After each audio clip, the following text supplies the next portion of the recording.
आइए देखते हैं हम लोग सर्वनाम के बारे में। सर्वनाम किसे कहते हैं? तो सबसे पहले सर्वनाम जो शब्द संज्ञा के बदले में आता है उसे हम सर्वनाम कहते हैं। जैसे मानते हैं मोहन आम खाता है। आम कौन खाता है? मोहन। और उसके बदले में आ गया कि वह आम खाता है, तो वह आम खाता है और मोहन आम खाता है। तो मोहन आम खाता है, मोहन क्या हुआ? नाउन। और मोहन के बदले में क्या आया? वह आपका क्या हो जाएगा? सर्वनाम हो जाएगा। तो कहा जाता है जैसे मैं, तुम, हम, वह, यह इत्यादि। आगे कहता है कि सर्वनाम जो है मुख्यतः 6 प्रकार की होती हैं। एक में कहता है पुरुषवाचक। पुरुषवाचक, तो पुरुषवाचक किसे कहते हैं? तो बताया जाता है पुरुष या स्त्री के स्थान पर प्रयुक्त होने वाले नाम को पुरुषवाचक कहा जाता है। जैसे मैं, तुम, वह। उसके बाद आता है निजवाचक। निजवाचक किसे कहते हैं? कहता है जिन सर्वनामों से स्वयं के द्वारा किए गए कार्य का बोध होता है उसे हम निजवाचक सर्वनाम कहते हैं। जैसे मैं स्वयं यह काम करता हूँ, वह खुद से यह काम करती है, मैं अपने आप से नफरत करता हूँ। तो ये सब जितने सारे हैं सब जो है निजवाचक के क्या है? उदाहरण है। तीसरा नंबर में आता है निश्चयवाचक। निश्चयवाचक किसे कहते हैं?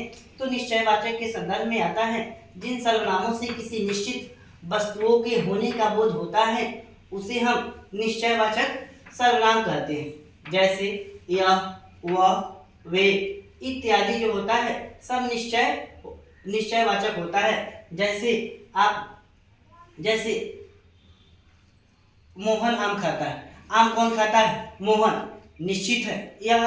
यह कलम मेरी है, यह निश्चित हुआ। यह कुर्सी मेरी है, यह निश्चित हुआ।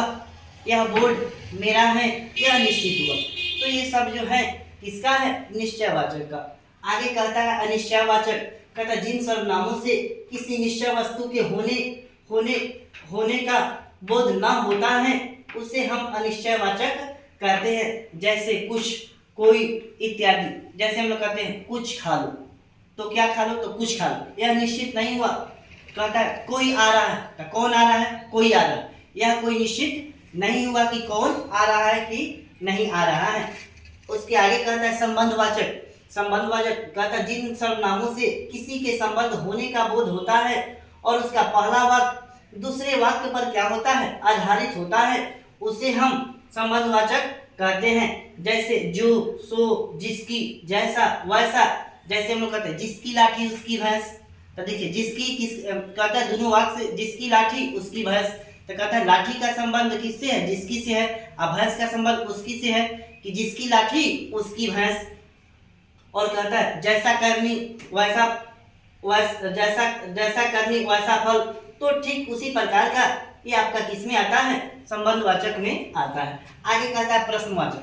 अब प्रश्नवाचक किसे कहते हैं? कहता है जिन वाक्यों में से किसी प्रकार का प्रश्न पूछने या करने का बोध होता है उसे हम प्रश्नवाचक कहते हैं। जैसे क्या, क्यों, कब, कहाँ। जैसे तुम कौन हो?